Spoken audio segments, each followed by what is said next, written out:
સુરેન્દ્રનગરમાં ખેડૂતો રાજુ કરપડાના સમર્થનમાં સભાની તૈયારી સ્વયંભૂ ખેડૂતો કરી રહ્યા છે। કિસાન ક્રાંતિ સભાની તૈયારી સુરેન્દ્રનગરના અલગ અલગ વિસ્તારોની અંદર અત્યારે લાગી ચૂક્યા છે।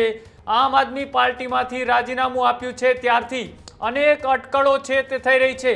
આ સભાનો ઉદ્દેશ્ય શું છે?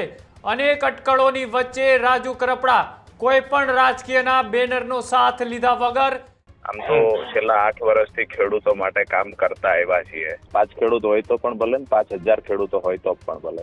જે ખેડૂતો આવશે એ રાજકીય પાર્ટીઓ જેવી રીતે ભાડાના માણસો લાવે છે એવી રીતે નહીં હોય। હું એવું માનું છું કે બિન રાજકીય રીતે આખું આયોજન થયું છે, જેનું નામ રાખવામાં આવ્યું છે કિસાન ક્રાંતિ સભા। સિંચાઈના પાણીના આ વિસ્તારના પ્રશ્ન છે। હું 4 મહિના જેલવાસ દરમિયાન જે કોઈ નાના મોટા પ્રશ્નો ઉદ્ભવ્યા હોય, આવનાર સમયમાં 10 જેટલી સભાઓનું ખેડૂતોએ આયોજન કર્યું છે।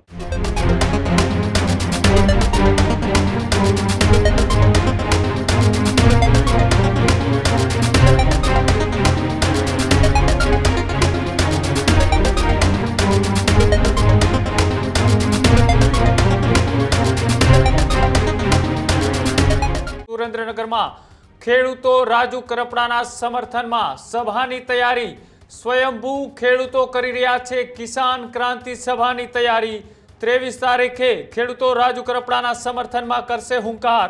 મૂળી તાલુકાના ગડાળ ગામે કરશે કિસાન ક્રાંતિ સભા। મૂળી, થાનગઢ, ચોટીલા, સાયલા, વઢવાણ તાલુકાના ખેડૂતો આવશે સભામાં। કિસાન ક્રાંતિ સભામાં ખેડૂત આગેવાનો પણ જોડાશે।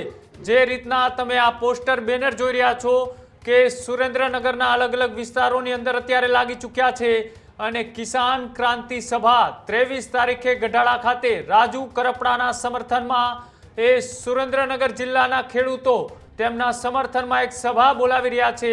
સ્વયંભૂ ખેડૂતો કરી રહ્યા છે કિસાન ક્રાંતિ સભાની તૈયારી। આ 23 તારીખનો દિવસ એ નિર્ણાયક માનવામાં આવે છે। જે રીતની ચર્ચાઓ એ છેલ્લા લાંબા સમયથી થઈ રહી છે, જ્યારથી રાજુ કરપડાએ આમ આદમી પાર્ટીમાંથી રાજીનામું આપ્યું છે ત્યારથી અનેક અટકળો છે તે થઈ રહી છે। અનેક અટકળોની વચ્ચે રાજુ કરપડા કોઈ પણ રાજકીયના બેનરનો સાથ લીધા વગર એક ખેડૂત સભાનું આયોજન છે તેમાં હાજરી આપવા જઈ રહ્યા છે। આ સભા એ સ્વયંભૂ ખેડૂતો કરી રહ્યા હોવાની વાત પણ સામે આવી રહી છે। આ જે સભા થઈ રહી છે, આ સભાના કયા મુદ્દાઓને આધારે કરવામાં આવી રહી છે? આ સભાનો ઉદ્દેશ્ય શું છે? આ સભાથી શું રાજુ કરપડા કોઈ રાજકીય પાર્ટી સાથે જોડાવાનો નિર્ણય કરશે કે કેમ? આ તમામ સવાલોને લઈ એ ન્યૂઝરૂમના પ્રદીપ કચિયાએ સીધી જ રાજુ કરપડા સાથે ટેલિફોનિક વાતચીત કરી। ત્યારે શું વાતચીતની અંદર રાજુ કરપડાએ કહ્યું, આવો તે પણ જોઈએ। જિલ્લાના મૂળી તાલુકાની અંદર એક ખેડૂત ક્રાંતિ સભાનું આયોજન થઈ રહ્યું છે। રસ્તા ઉપર બેનરો લાગી રહ્યા છે અને આયોજન એક ખેડૂત પરિવાર કરી રહ્યા છે।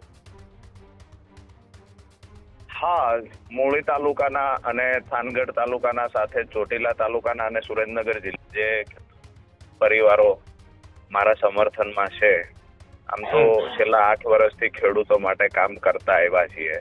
તો સ્વાભાવિક છે કે આ પરિસ્થિતિની અંદર ખેડૂતો સ્વયંભૂ આયોજન કરી રહ્યા છે।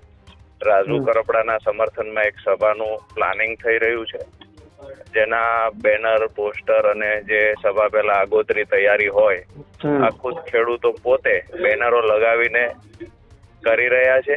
અને આવતી 23 તારીખે સાંજે 8 કલાકે મૂળી થાનગઢ રોડ પર ગઢાદ ગામે એક ખેડૂત સભાનું આયોજન થયું છે, જેનું નામ રાખવામાં આવ્યું છે કિસાન ક્રાંતિ સભા। રાજુભાઈ, કિસાન ક્રાંતિ સભાના નેજા હેઠળ આખી આ સભા મળી રહી છે। કેટલા ખેડૂતો હાજર રહે છે અથવા તો કેટલા ખેડૂતો ત્યાં આવે તેવી આશંકાઓ વ્યક્ત કરવામાં આવી રહી છે? જે ખેડૂતો આવશે એ રાજકીય પાર્ટીઓ જેવી રીતે ભાડાના માણસો લાવે છે એવી રીતે નહીં હોય। તમામ ખેડૂત ખાતેદાર હશે અને સ્વ ખર્ચે સ્થળ પર આવેલા ખેડૂતો હશે અને હું એવું માનું છું કે હજારોની સંખ્યામાં હશે। અચ્છા, જે કાર્યક્રમ છે એ કાર્યક્રમની અંદર કોઈ રાજકીય પાર્ટી સાથે ન જોડાયેલા હોય એવા ખેડૂત આગેવાનો પણ જોવા મળશે ખરા? હું એવું માનું છું કે બિન રાજકીય રીતે આખું આયોજન થયું છે અને ખેડૂતો પોતે જ કરી રહ્યા છે મારા સમર્થનમાં। તો ત્યારે બિન રાજકીય રીતે જે પોલિટિકલ પાર્ટી સાથે ન જોડાયા હોય એવા ખેડૂત આગેવાનોને પણ આમંત્રિત કરીશું અને એવા ખેડૂત આગેવાનો ઉપસ્થિત રહે છે, જેની એક દિવસ આગોતરી હું જાણ પણ કરીશ જે લોકો આવવાના છે. અચ્છા, શું રૂપરેખા રહેશે કાર્યક્રમની અંદર, ખેડૂત ક્રાંતિ સભાની અંદર કયા કયા પ્રકારના મુખ્ય એજન્ડા અથવા મુખ્ય વાત હશે કે જે ખેડૂતોની વાત હશે અને રાજુ કરપડા મંચ ઉપરથી કરશે? ખાસ કરીને ખેડૂતો સમર્થનમાં જયારે સભા કરી રહ્યા હોય ત્યારે ભૂતકાળમાં પણ જયારે પણ હું ખેડૂતોને મળ્યો છું, પછી 5 ખેડૂત હોય તો પણ ભલે, 5000 ખેડૂતો હોય તો પણ ભલે, જે સ્થાનિક મુદ્દાઓ છે એને પ્રાધાન્ય આપીને એને કેવી રીતે સોલ્યુશન, ખેડૂતોના સ્થાનિક પડતર પ્રશ્નોનું સોલ્યુશન લાવી શકાય એ મુદ્દે ચર્ચાઓ કરી છે. અહીંયા પણ આ કાર્યક્રમમાં પણ હું ક્યાંક ને ક્યાંક માનો કે અમારો સબુરી ડેમ છે, સિંચાઈના પાણીના આ વિસ્તારના પ્રશ્ન છે, હું 4 મહિના જેલવાસ દરમિયાન જે કોઈ નાના મોટા પ્રશ્નો ઉદ્ભવ્યા હોય, PGVCL ના કોઈ પ્રશ્નો હશે, તમામ મુદ્દે ચર્ચાઓ કરીશું. મહત્વની વાત એ છે, ખેડૂતોનો એક જ આશય છે કે રાજુ કરપડાના સમર્થનમાં ખેડૂતો સભા અમે કરી રહ્યા છીએ. આવી સભાઓ આવનાર સમયમાં 10 જેટલી સભાઓનું ખેડૂતોએ આયોજન કર્યું છે, પરંતુ હું એવું માનું છું કે 2 થી 3 સભાઓ કરી અને ખેડૂતોને થોડા સમજાવવા કે આગળ સભાઓ કરે જઈએ એના કરતા બેસ્ટ એ છે કે ખેડૂતોના જે પ્રશ્ન હોય એ મુદ્દે ઓફિસોમાં પહોંચીએ અને ખેડૂતોના મુદ્દે લડીએ. અચ્છા, એટલે રાજુ કરપડા આવનારા સમયની અંદર હજુ પણ 1-2 સભા સુરેન્દ્રનગર અથવા આસપાસના જિલ્લાઓમાં કર્યા બાદ આક્રમક કુંડની અંદર ખેડૂતોની રજૂઆત લઈને અધિકારીઓની ચેમ્બરમાં જશે? બિલકુલ, ખેડૂતોના મુદ્દે જયારે બોલવાની વાત આવશે ત્યારે ચોક્કસથી આક્રમક હશું. જે અંદાજમાં રાજુ કરપડા જોવા મળતા એ જ અંદાજમાં ફરી વખત જોવા મળશે.